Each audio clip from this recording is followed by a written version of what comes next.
후 물을 부어서 말리는 과정에서 생긴 이물질을 제거해주세요. 다시 뜨거운 물을 부어서 15분 동안 우려내면 비타민C가 풍부한 감립차가 완성됩니다. 세 번째, 환절기 하얗게진 기력을 보충해주는 산수유차. 산수유차는 열매를 사용하는데요. 씨를 제거해 햇볕에 바짝 말려줍니다. 산수유 150g에 물 1리터와 함께 약불에서 1시간 정도 은은하게 끓여주면 산수유차도 완성! 비타민과 유기산이 풍부해 피로 해소에도 좋고 요통에도 좋은 산수유차입니다. 꿀을 한 큰술 넣어 잘 섞어 드시면 신맛을 줄여줍니다. 네 번째, 고소한 맛과 향이 일품인 들깨차. 들깨는 프라이팬에 살짝 볶아주세요. 고소한 맛이 살아납니다. 볶은 들깨는 한 김 식혀준 다음 믹서에 갈아주는데요. 갈려진 들깨에 뜨거운 물을 부어주기만 하면 들깨차도 간단하게 완성되는 거죠. 식물성 지방이 풍부한 들깨는 환절기 푸석해진 피부를 촉촉하게 해줍니다. 물 반 스푼을 넣고 소금을 조금 집어넣으면 아주 맛이 좋습니다. 끝으로 식욕 증진과 소화불량에 효과적인 표고버섯차. 말린 표고버섯을 찬물에 가볍게 헹궈준 다음 물에 담가 5시간 정도 불려줍니다. 불린 표고버섯에 물을 넣고 약불에서 30분 정도 끓여주면 표고버섯차가 완성되는데요. 표고버섯차는 칼슘과 무기질이 풍부하여 환절기 감기 예방에도 좋답니다. 아침 저녁으로 따스함이 그리워지는 가을, 면역력을 높여주는 건강차 어떠세요? 따뜻한 차 한 잔 보니까 정말 면역력이 높아지는 기분이 듭니다. 네. 자, 이제 네 번째입니다. 면역력을 높일 수 있는 5가지 비결 중에 네 번째는요.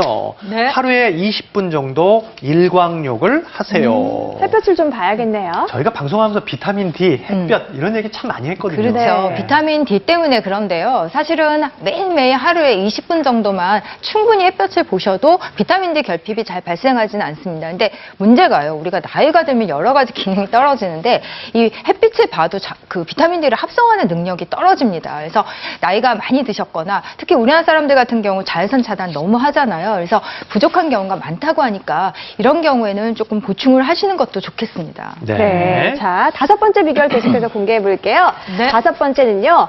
항생제와 진통제, 해열제 이런 약들을 남용하지 마세요. 물론 필요하면 드셔야겠지만 예. 좀 남용하시는 건 좋지 않다고요. 이게 면역력과도 관계가 있군요. 그렇죠. 예를 들면 우리 몸에서 사실 제일 훌륭한 의사는 왜 자신의 면역력이라고 하잖아요. 그러니까 그렇죠. 어느 정도의 병균이라든지 나쁜 환경에 맞서 싸울 능력이 있습니다. 그런데 불구하고 이 면역력이 있는데도 자꾸 이제 불필요하게 통증을 억제한다든지 해열제를 투여를 하다 보면은 이 싸울 능력이 발달을 못하는 거죠. 그러니까 네. 외부에서 자꾸 관여를 하게 되니까 특히 이 열이 난다는 거는 우리가 이제 병균과 싸우고 있다는 증거거든요. 물론 너무 심한 고열의 경우에는 이제 탈수나 합병증 때문에 어느 정도 그 조절을 해야 되지만 그 보통 엄마들이 38도만 되면은 바로 약을 먹는데요. 네. 한 8.5도 정도까지는 좀 지켜보다가 조절을 하는 것도 좋겠고 또 항생제 남용 항상 문제가 되잖아요. 네. 그러니까 우리가 어린아이들 같은 경우에 항생제를 쓰면 대부분 설사를 막 합니다. 그게 왜 그럴까요? 유익균이 다 죽어서 그렇습니다. 그러니까 항생제를 남용하면 그만큼 면역도 떨어지고 특히 더 문제가 되는 건 내성이죠. 네. 그래서 우리가 가벼운 질환에 자꾸 항생제 쓰다 보면 정말 심각한 경우에 항생제가 안 들어서 위험해질 수도 있으니까 잘 생각해서 써야겠습니다. 네. 그 약에 의존하는 것보다는 오늘 배운 면역력을 높일 수 있는 방법들을 이용하시는 게 훨씬 좋겠습니다. 네, 10시 48분 지나고 있는데요. 전화 연결되어 있습니다. 받아볼게요. 안녕하세요. 네, 안녕하세요. 네, 말씀하세요. 네, 75세 된 사람인데요. 네. 저는 발이 이렇게 처음에는 발이 시려요. 네. 그래가지고 이제 그 시린 발을 이제 녹이려고 이렇게 양말을 신던지 이불 속에 넣던지 그러면은 그때부터 이제 시린 것이 없어지면서 뜨거워져요, 발이.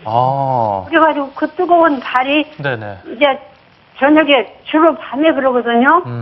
이제 잠을 자려고 하면은 잠을 잘 수가 없어요. 발이 뜨거워서. 불편하시겠어요. 네, 그래서 이제 네. 막 하다가 자려고 누웠다가 나가서 찬물에다가 담그기도 하고 그래요.